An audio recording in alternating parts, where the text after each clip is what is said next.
Hi, everyone. Popping in here again today. And today is mostly about a bit of a backstory on me. And I wanted to share this story because I feel like it could be relevant for some of you, especially those of you who might be struggling with perimenopause and menopause symptoms right now or autoimmune conditions. And a lot of autoimmune conditions can be triggered during this perimenopause menopause shift. And I wanted to share my story because this could be really relevant for you, especially if you feel like you've been struggling. Making different lifestyle and dietary changes, but nothing really working out. So it was 2017, and I was working in a um, corporate work, corporate job as a sustainable building consultant and expert.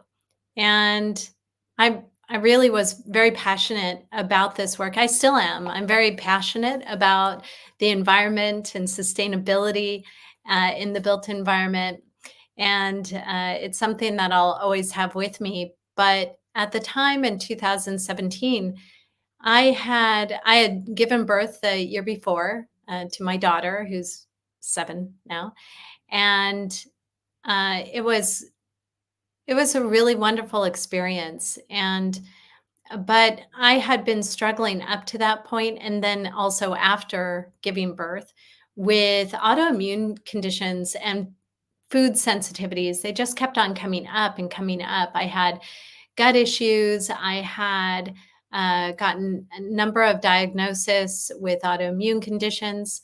And I had been making so many shifts, so many changes in my diet and my lifestyle. And I went through all these different protocols, taking supplements. I had IV treatments. I went through liver detoxes. I did so many different things for my health.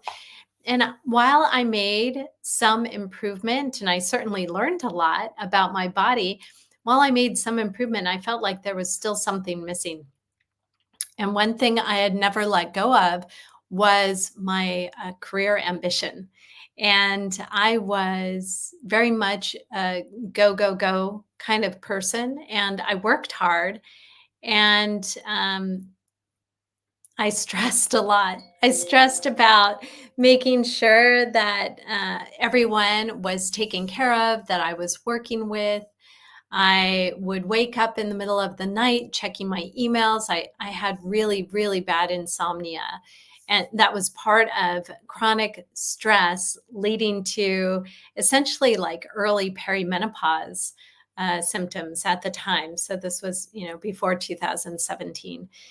And so I took a very brave step. I left my corporate job.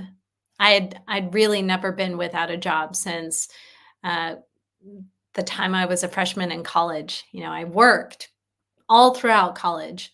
I left college. I got a job right away and started working, and I never really stopped. So for me to stop what I was doing was really scary. But I knew that was the one thing I hadn't really shifted. I hadn't really shifted the chronic stress that I had gotten from just work and just being on all the time. And so I left that work and I started to explore the health and wellness field because I felt like even though I was working with really lovely naturopathic doctors, and for those of you in the UK, it's not the same here in the UK as it is in the States. Naturopathic doctors are like doctors. They're just like doctors. So they prescribe things, prescribe prescriptions. They can refer you to different specialists. They're like working with a general practitioner, only their approach is more root cause approach. And I loved working with them, but I felt like I wasn't getting the results that I needed. And I knew that there was something more to the lifestyle side of things and the dietary side of things. And so I really started to dig into this. And so I started building up some certifications. I went to a culinary school to learn more about nutrient dense foods and how to prepare them in a really lovely way. And then I went to IIN to learn to become a health coach. That was fairly general. And then I moved on to become an integrative health practitioner, level two, with through Dr. Stephen Cabral's program. And level two allowed me to run my own functional medicine lab testing. So I didn't have to go through a naturopathic doctor anymore. I could just order my own labs and then interpret them. I then was able to get a job working for Dr. Cabral at Ecolife as a senior health coach. And during that time, I was surrounded by some really amazing women. They were all women on the health coaching team. And it was led by a doctor, former surgeon, in fact. And it was just an amazing experience. And I got so very deep into healing myself.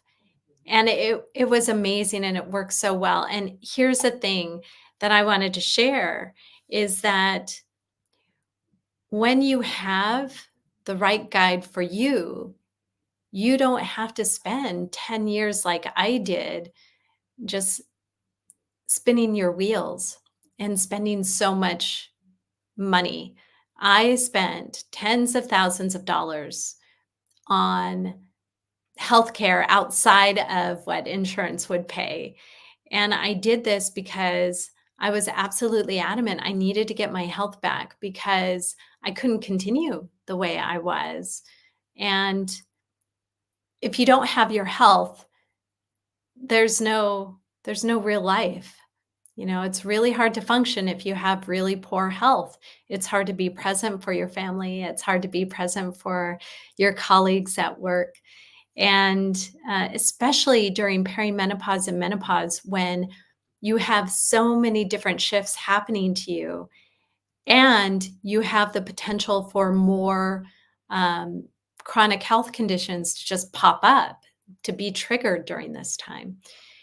It could feel like your whole body is starting to fall apart and shut down. And in fact, we've been seeing this trend more and more. And I think you probably have seen articles on this where menopause is sort of like this trigger for a lot of women leaving their jobs and then having to plan for that income loss. And so uh, this is not what I want for anyone that I work with. I want people that I work with, women that I work with, to be able to continue doing the job or the career that they really, really love without suffering through the perimenopause and menopause symptoms and also collecting autoimmune conditions like I did. And so that is my health journey. This is why I'm doing this work that I do. I don't want anyone to spin their wheels like I did and have to, essentially leave their career just so that they could focus full time on their health, which of course I did. And I really worked hard to heal so much of my body. I feel so much better today than I ever did in the past 10, oh, more than 10 years. I am 50 this year. And the last time I felt this good was, in my 20s. It was in my 20s that I felt this good. Only in my 20s, I had really bad gut microbiome upset issues. So I wasn't actually feeling that great. So I guess you'd have to go back to early 20s for me to have felt this good. So that is my story that I'm sharing with you today. And I hope that some of this resonates with you and that you find some hope as well. Uh, if you are feeling like you're getting some certain chronic illnesses, but maybe there's no diagnosis yet because you're not far enough along for a diagnosis, this is the time to jump in and start to work on your health so that you could feel amazing in the decades to come. So I will see you tomorrow, everyone, and I hope you have a beautiful Tuesday.